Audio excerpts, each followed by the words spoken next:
श्री राम समर्थ। फरवरी 22। निर्हेतु कर्म में भगवान। सचमुच हमें आज अपना अंतरंग पहचानने की आवश्यकता है। सत्कर्म हो या दुष्कर्म हो, उसके हेतु पर सब कुछ निर्भर होता है। बहुत पुण्य कर्म किए और मन में कुछ हेतु या कुछ वासना का त्याग किया, फिर भी जब तक मन राम के पास नहीं होगा तब तक राम की प्राप्ति असंभव है। मन में भगवत प्राप्ति के लिए लगन, तड़पन होगी, तभी उसका कुछ उपयोग होगा। निर्हेतुक निष्प्रयोजन कर्म में भगवान बसते हैं, इसलिए हमारे कर्म निष्प्रयोजन हो। वस्तुतः जितने परिश्रम गृहस्थ को अपनी गृहस्थी के लिए करने पड़ते हैं, उतने परिश्रम साधक या पारमार्थिक को नहीं करने पड़ते। गृहस्थी के लिए जितने परिश्रम किए जाते हैं, उससे आधे भी भगवान के लिए किए जाए तो बहुत लाभ होगा।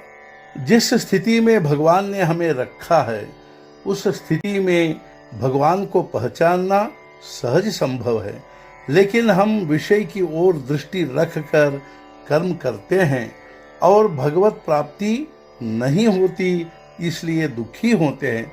इसके लिए क्या कहे? दानवों ने भगवान के लिए तपस्या की और समर्थ रामदास स्वामी जी ने भी की। दानवों ने सहेतुक तपस्या की, फलतः उन्हें विषय वासना का लाभ हुआ, किंतु भगवत प्राप्ति नहीं हुई। इसके विपरीत समर्थ रामदास स्वामी जी को सिवाय भगवान के कुछ नहीं चाहिए था। उसी लाभ को उन्होंने सर्वस्व माना, उन्हें भगवत प्राप्ति हुई। उत्कट प्रेम के कारण लगन और निष्ठा निर्माण होती है।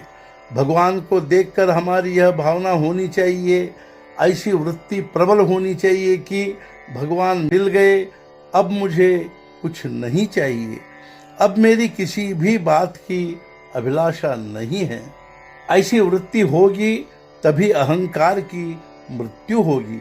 भगवान ने तो अपना हाथ आगे बढ़ाया ही है, हमारा ही हाथ उनके पास नहीं पहुंच रहा है।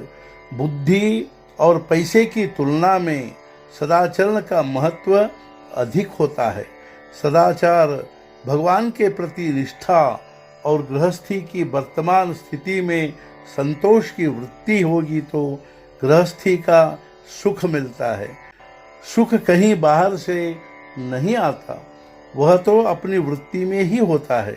मैं भगवान का हूँ और सब लोग भी भगवान के हैं, अतः यदि हम भगवान से प्रेम करेंगे तो पूरी दुनिया से प्रेम होगा। भगवान का प्रसाद हम ग्रहण करते हैं, तब प्रसाद में, लड्डू में यदि कोई कड़वा बादाम आ जाता है तो भी हम वह खा लेते हैं। वैसे ही जीवन में भगवान ने एकाध बार यदि दुख दिया भी तो उसे सहर्ष सहना चाहिए। दुख क्यों भुगतना पड़ रहा है, इसकी चिकित्सा न करते हुए नामस्मरण में खंड नहीं होना चाहिए।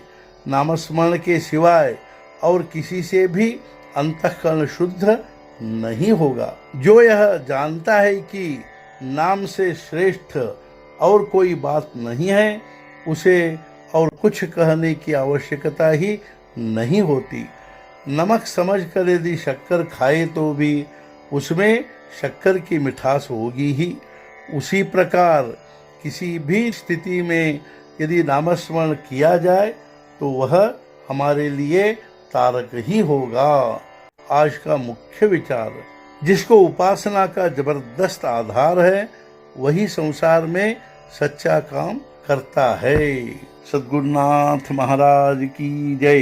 जय जय रघुवीर समर्थ।